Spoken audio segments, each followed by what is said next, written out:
মসজিদের সম্মানিত মুসল্লি, আপনারা আমাদের দ্বীনী ভাই। আমরা দ্বীনের কথা বলতে গিয়ে কোনো সময় যদি আপনি মনে করেন যে খুব কঠিনভাবে বললেন, নিশ্চিত বিশ্বাস করুন আপনার সাথে আমাদের আন্তরিকতার কোনো অমিল নেই, যার কারণে আপনাকে জোর করে কিছু বলবো আমরা আদৌ চাই না।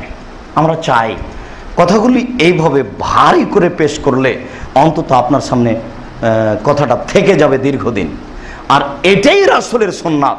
যখন আল্লাহ রাসূল কথা বলতেন তখন দুই চোখ লাল হয়ে যেত, ওয়াস্তাদা গাযাবহু, রাগ বেশি হয়ে যেত, ওয়ালা সাউতুহু, কণ্ঠ উঁচু হয়ে যেত, কান্নাহু মুনজিরু জায়স, যেন তিনি সৈন্যদলকে ধমক দেখাচ্ছেন, এই করতে হবে সেই করতে হবে।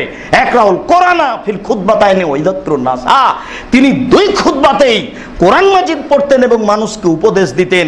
কিভাবে এসব বুখারী মুসলিমের হাদিসকে উল্টে দিয়ে ওই খুতবার আগে 10 মিনিট এমনি বসে বসে কি যেন বলল, কি যেন বলার পরে খুতবা দীর্ঘ সময় দিচ্ছে আরবিতে।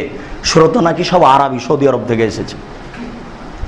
আশ্চর্য, কি যে বললো রংপুর, দিনাজপুর, খুলনা, বাগেরহাট, আল্লাহ ভালো জানে, কেউ কিছু বুঝলো না। এটাই নাকি শরীয়ত? যেই না এটা শরীয়ত নয়, এবং মিউমিন করে বলতে হবে এটাও শরীয়ত নয়। কথার গতি এত ভারী হবে যেখান দিয়ে যাবে ছিঁড়ে চলে যায়, 20 বছরের জন্য মনে থাকে।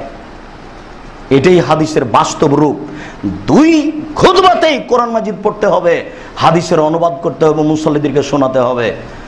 দিন প্রচারের পৃথিবীতে সবচেয়ে বড় মাধ্যম হচ্ছে ঈদের মাঠ। যারা জুমা মসজিদও যায় না তারা অন্তত ঈদের মাঠে যায়। দিন প্রচারের দ্বিতীয় বড় মাধ্যম হচ্ছে জুমা মসজিদ। যারা 5 ওয়াক্ত সালাতে যায় না তারা অন্তত জুমার দিনে যায়। অতএব বিষয়ভিত্তিক সুন্দর বক্তব্য হবে, এটাই শরীয়ত। আমরা এই ভাঙাচোরা বিদ্যে দিয়ে তার চেষ্টা করছি মাত্র, আপনারা এটুকুকে উল্টা বুঝিয়েন না। অতএব যা আমরা বলছি এটাই চূড়ান্ত।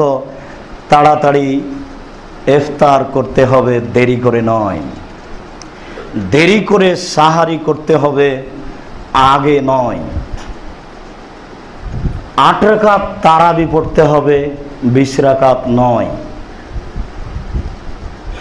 শেষের দশক এতেকাফ করার জন্য চেষ্টা করতে হবে, 3 দিন, 5 দিন, 2 দিন, 1 দিন নয়।